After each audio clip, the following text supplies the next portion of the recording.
Guys, thank you to everyone for joining us today on SOS Golf. We've got a very special guest in Mia Baker, who we're going to be asking a load of questions. So thank you for joining us, Mia. Yeah, it's a pleasure to be here with you guys. So for those of you that don't know, Mia is quite big on Instagram, amassing quite the following to follow her journey. So embarrassing now, but I feel a bit embarrassed, I'm flushing. So Mia, how about we just start off? What got you into golf of all sports? Because it seems like it's such a unique journey for every single person that comes into it. Why golf?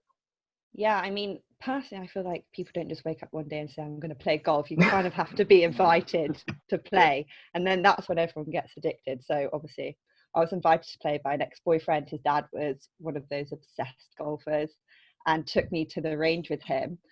But I tell you, I didn't know I was going to become obsessed with it until I was trying to buy, and I don't know if you guys have heard this story before, but kind of how everything started, particularly with my Instagram, was when I tried to go and buy some golf shoes. I literally couldn't find anything anywhere for women. And it was the most bizarre thing because I obviously so privileged in life. I've always been able to pretty much do anything I've ever wanted to do, apart from golf. So I went to loads of pro shops. They didn't sell stuff for women, or if they did, there was like one pair of shoes. And then I decided to go to the American Golf flagship store in London, thinking, going to find something in here. And even they sold nothing for women. They didn't have a single item for a woman in their whole store. So that's when I got in touch with the CEO of American Golf. We had some meetings about getting stuff into their store, as you do, because I thought, I can't be the only person who's gone in and then is obviously turned away. And there must be so many other women who want to just play golf. So yeah, I got in touch with him, had a couple of meetings, and he was actually the one who spoke to me. He was like, "Oh, Mia, why don't you send up an Instagram?" And I was like, yeah, I don't want to be an Instagrammer. And then literally like a few months later, there I am setting up my own Instagram thinking, oh, this might be a nice idea. Because it grew so quickly on Instagram. That's one of the things we'd noticed. It seemed on the surface that it kind of seemed to kind of snowball very quickly for you in terms of people you were working with, stuff you were doing. It seemed to get a lot of attention very quickly. Yeah, I think one of the main things was obviously my thinking was, how do I buy my golf shoes fundamentally? And it's like, okay, I need more women to play golf. And then I started obviously doing the Instagram. I was like, well, what? No one's going to listen to me if I'm terrible at golf. So I need to start getting good at golf. So then more women will be inspired to play golf. So then I can actually go and buy my golf shoes.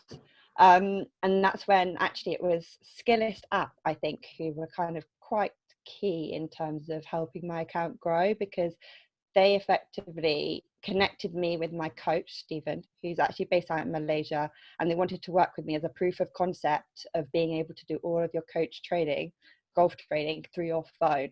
So everything I've done is pretty much through my phone. I just watch videos, I send videos back, I do all of these different types of learning, like little and often, that type of thing. And they obviously Stephen had a very big following already. I just loved practicing. I was working so many hours with my work, and it's kind of like my only saving grace. I'm guessing it's the same as you, Tom, when you got obsessed and you just would go to the range every night because you're like, oh, I need something to do. Plus stress relief. Yeah, exactly. And plus, we were in our first lockdown at the time as well. Literally, what else are you going to do? Just set up a net in the garden, just went out, practice like really early every morning. Then I started working with some brands. Like everything I did for the past year has been for free, and it's all been in my own time. And I've basically been almost like golf brand consulting, I would say, a little bit. And I got opportunities I'd never thought I had. For instance, like Wilson put me in touch with Podrick Harrington. I was his first Insta Live. I didn't actually know who he was, which is terrible. And this new golfer coming in, I'm like, yeah, sure, I'll have a putting lesson. Turns out it was a major winner. Yeah. I know. And then obviously another key person, I guess, in my journey has been Rick Shields as well. Like, he got in touch with me. He said he wanted to create some content about a beginner. He'd obviously seen that I'd been working quite hard over lockdown. And he's been like so amazing and supporting, and just, I don't know, just lots of people have been reaching out and saying, well done on your progress, and just kind of working hard at something. And I think it's something that lots of people can do. It's not just me. It just, have to put a little bit of time in. Yeah. How have you found it in terms of managing, I guess, a work life and then building your own golf brand essentially? Because it seems like this is what I question of Tom as well, because we started golf at the exact same time, but he's been a lot more dedicated to with coaching and lessons and everything. How do you manage, especially adding the element of social media as well? It's quite hilarious. People probably think I never sleep. But, I was working from like 6 a.m. I would be at the range. I'd wake up at 5. I'd go to the range. I'd take my laptop because I'm on call. My laptop would be next to me at the range. I'd be hitting balls at like 6, maybe take calls in between, get home for like 8:30, do my whole working day. If I'm waiting for my coffee, maybe practice some drills, because the first thing I did in the morning was look at the video Stephen would send me, and it's in my mind the whole day, and I'm like, oh, I can do that. Oh yeah, I can do that. And then I'm like, oh, I want to hit another ball and practice. And I don't know, when you are quite motivated, and having a coach is so critical in getting better, because it makes you I don't know, it just inspires you. It makes you think about it. It's very hard to self-motivate sometimes. And if you've got like an external person helping you, it makes such a difference. Even if it's a friend or something who's like, come on, let's go. It's the same as going to the gym, it's hard to just go to the gym. But if you've got a plan, you're like, okay, I'm actually properly going to make this a thing.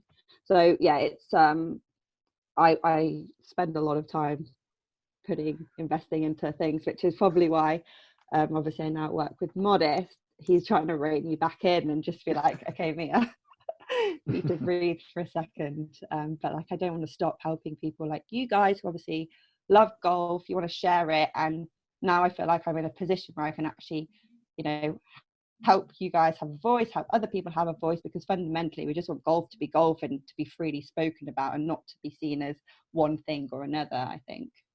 Yeah, and obviously you mentioned about going back a bit to when you said about reaching out to American golf.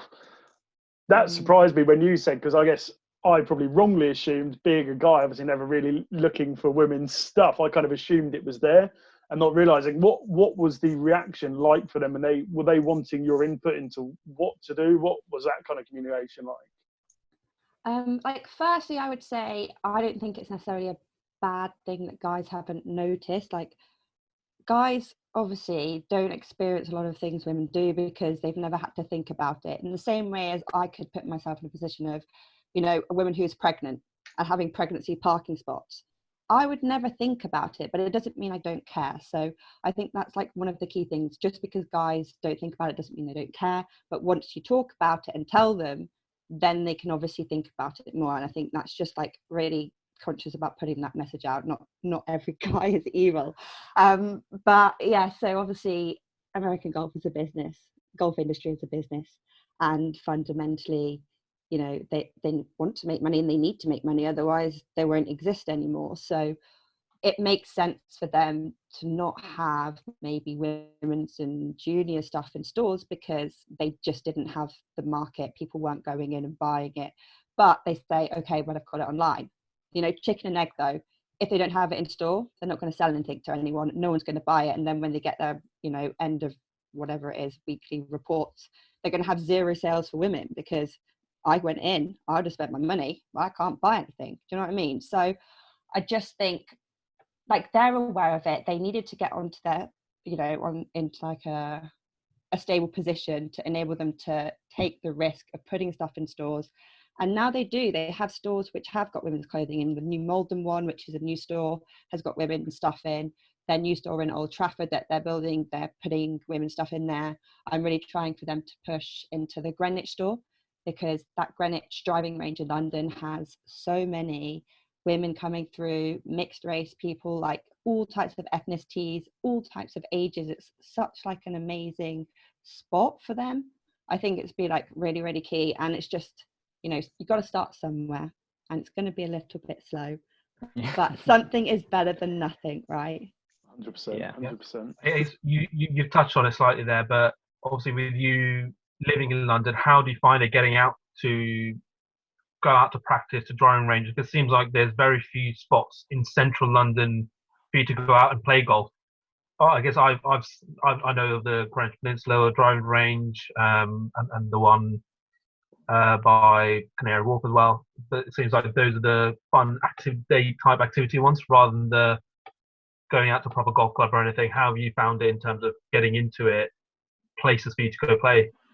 Yeah, so like a golf course is going to be difficult. You're in the middle of a city. You can't get away from that, fundamentally. If you want to be close to a golf course, you're going to need a car, and you're going to need to live outside of London. Saying that though, there's loads of sims in London, which you can go and visit. There's Urban Golf, T-Box, Pitch London, which are all really good. So I know it's not quite the same, but it's better than nothing. It's good for after work. I got like on Amazon for like, I think it was like £25. I got this mini club bag, which I can just take like a couple of clubs in, catch the tube with my clubs, go to Greenwich. People would look at you and I'm like, yeah, I'm just really cool with my clubs. And I'm like, and I'm not taking up much space either. Look at me, I'm so compact. See, that's a vision I had in mind of someone, on the tube with an entire golf bag. Yeah. Whole golf cart, whole buggy going down. No, but you can catch the tube. Like I've seen people with, I don't know, like cellos and these massive instruments, and I'm thinking I'm smaller than you are with my little golf bag. So I used to catch the tube all the time.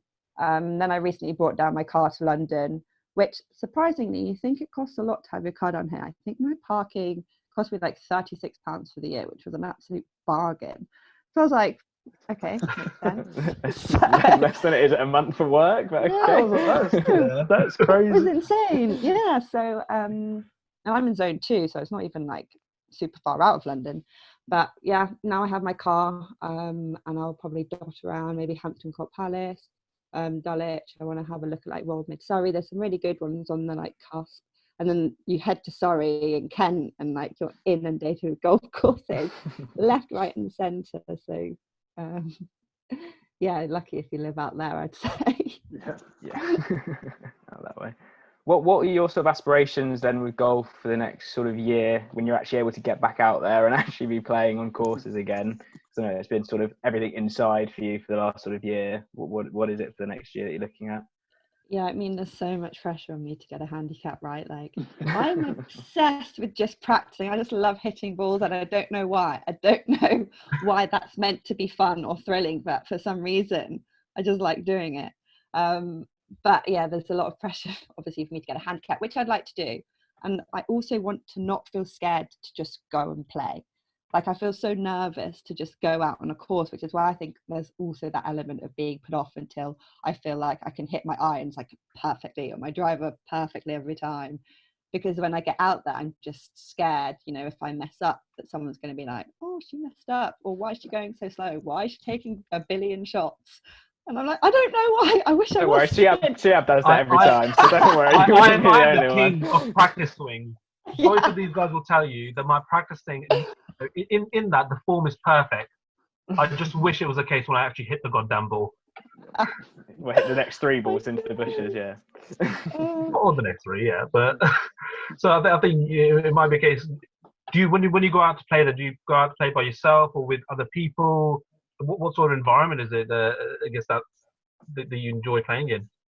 Yeah. So if I'm training or practicing, just be by myself, and I'm like very clear on what I want in terms of the outcome of that training session, and then I always give my feedback to my coach, and I always also tell him how I'm feeling, because if he might think, oh my god, she's doing really amazing, but in my head I'm like, this is really hard. But when something's really hard, I always think that means I'm learning, even though I feel extremely frustrated with myself. But then he might give me something positive. I'm like, oh, okay, not as bad as I thought, even though I feel terrible. And he picks all my swing videos. I'll send him my videos and I'm like, which one's good? I still have no idea. And he's like, this one's good. And then I'll post it. But then there's different times where I want to take friends, and I want to take friends so they can pick up a club for the first time. And I won't do training then. I literally want it to be all about them, and all about them just enjoying it. And I want them to leave being like, oh, I could play for a bit longer, rather than leaving being like, oh, I've played for ages and I'm so bored now. Do you know what I mean? And if you were to take someone straight onto 18, I think they would feel that way, because I know at the end of 18 I feel exhausted and I'm like, oh, I'm not sure I want to come back. But if I played, say, 9, I'd probably be like, oh, that was quite good, I think I could manage that again. No, and I guess obviously it leads into a roundabout way. Obviously, your new partnership obviously announced earlier this month, obviously with Adidas, and obviously I know you mentioned lots around the driver with that being getting more people into golf at a grassroots level, especially in the women's game as well. I guess how much support from them are you getting in order to kind of push that, and what are the plans to do so? Yeah, so actually it's really cool because working with Adidas, I get to give them and share my ideas, and they're very receptive to them. It's not like they're telling me what to do, it's very much the other way around. And it is so much more like a partnership, you know. It's like, so I can't tell you everything, but we're working on initiatives to, obviously, for me, my focus is getting people into golf and picking up a club for the first time and just having an opportunity that maybe they wouldn't have had otherwise. Because, you know, maybe someone doesn't have someone who's going to say, oh, do you want to play golf? Like a year ago or just over a year ago, I've never even thought about golf as being an option for me. Not that I'd have said no, it's just no one would have really, I don't have friends at golf, you know.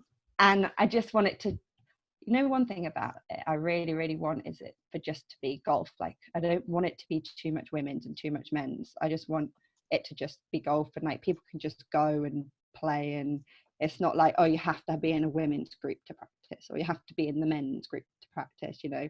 And I think getting more comfortable like that really will help, because it will kind of remove some of the intimidation I think that people have when they're starting.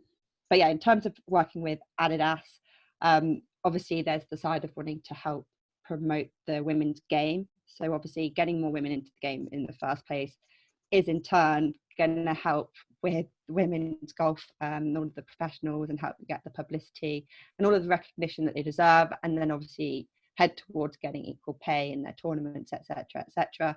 But I can't focus on everything, right? My focus is getting people into golf.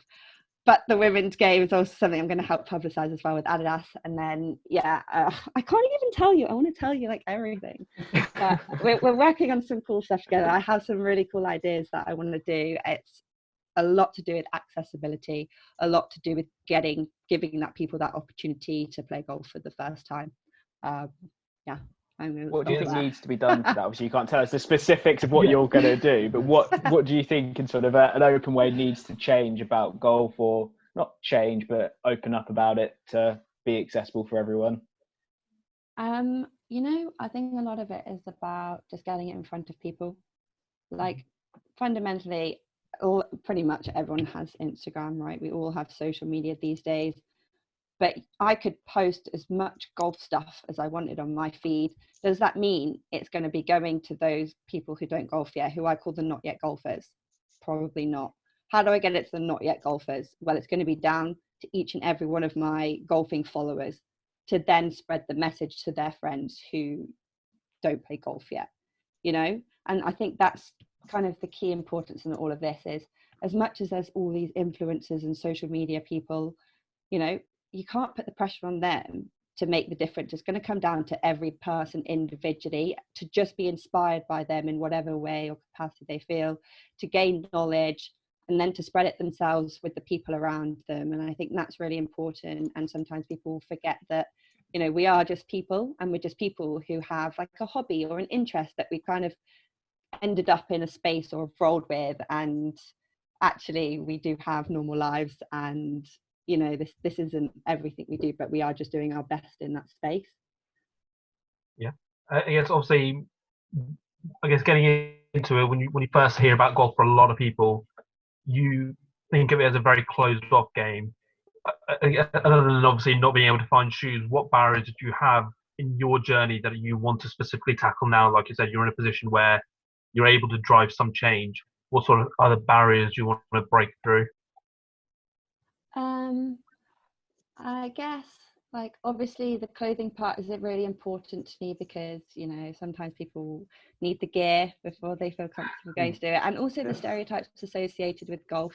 People think, oh, you know, I have to wear this specific dress code, so I couldn't even go to the range because I haven't got like a golf top. which is so wrong. I've seen people at the range in like suits after work, you know. Tiab's one of those. She doesn't care. He'll rock up and whatever. Yeah, exactly. I've rocked up to a course in jeans before, so I'm only thankful I've not been kicked out. He had some odd looks, I have to say. There were some very disparaging. You know what? I was wearing hoodies on the course before Tyrrell Hatton.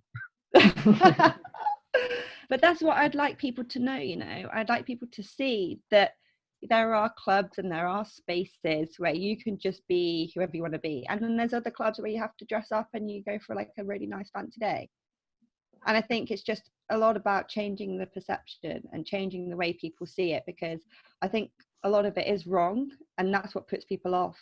And everyone in golf is like, oh, you know, we've got to make a big change, yada, yada, yada. But actually it's convincing the people that, you know, some of this change has already happened. Like even the golf shoes, they're so cool these days. They're just like normal trainers. It's not even like you're wearing these old, I don't know, bowling shoes. They actually look cool, but people don't think about golf like that, you know. And it's a lot of what I could do is just change the way people see it, I guess. And I guess obviously coming into it, because I guess if you take it back 2 years, I guess there wasn't as many, obviously, women in golf, and especially on the likes of Instagram. Who influenced you? Obviously, you mentioned Rick. Who were your kind of other people that did influence your kind of process and your journey? Yeah, so that was one thing I found really difficult. I couldn't really find anyone who I felt like I wanted to be like, which is kind of part of why I started it, because I was like, oh, well, I'm looking for someone, surely someone else is looking for someone. I was like, I have no idea what to wear on the course either. Who am I meant to follow for like golf clothing? But some people I did find are like Alex O'Loughlin. She's so cool. Lily oh my god, I'm in love with her. She's amazing.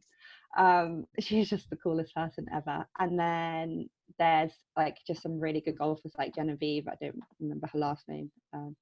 Just called her Genevieve, but she's out in Malaysia, and she's one of the golf sidekick guy or whatever his name is. Yeah, amazing swing. Yeah. So she's so awesome. But yeah, I'd say I just love people who practice. I love people who are just striving to be better and get better. Obviously, then in terms of where you want to play coming out of lockdown, your coaches all the way out in Asia. Are you going to be going international, hopping for your courses? Or are you going to be keeping local to London? I so want to go out to Malaysia. I just want to do like a crash course in golf with him. I think it would be so much fun. But otherwise, yeah, I think I'll have to. I'm just like a golf course hopper. I think I'll just take a random person with the each time. I don't know. We talked about this previously. It's hard to commit to a single golf course, isn't it? Like, I can't. That's what I can't do. Where I can't imagine playing one course until the end of for an entire year, even, let alone multiple years. Are you like that as well, or are you wanting to find a place? I feel like you should just be able to go play golf wherever you want to play golf, and if you want to keep going back to the same place, then you can. But I quite like hopping around and going to different places. It's kind of like a little treat. Yeah. I don't get out much, clearly. Yeah. Well, that's one of the good things about the new handicap rules that are coming in. The fact that you don't need to be tied to a specific club in order to get your handicap now, which is massive for the likes of me and Sehab, who aren't members of a specific club.